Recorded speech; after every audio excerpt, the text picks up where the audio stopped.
Ankleshwar highway પર highway નીચે car દબાઈ હતી। રેસ્ક્યુ ટીમે પતરા કાપી વૃદ્ધ ચાલકને નવું જીવન આપ્યું હતું।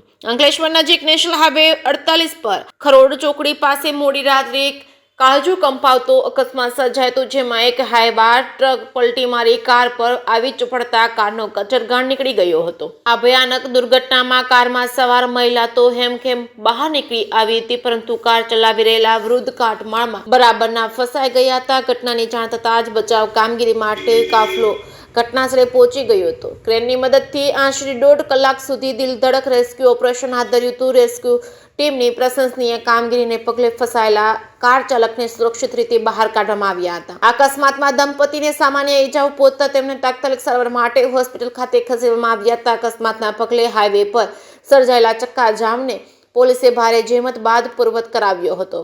જે કે સિંગુરત સાથે કેતન મહેતા, ભરૂચ।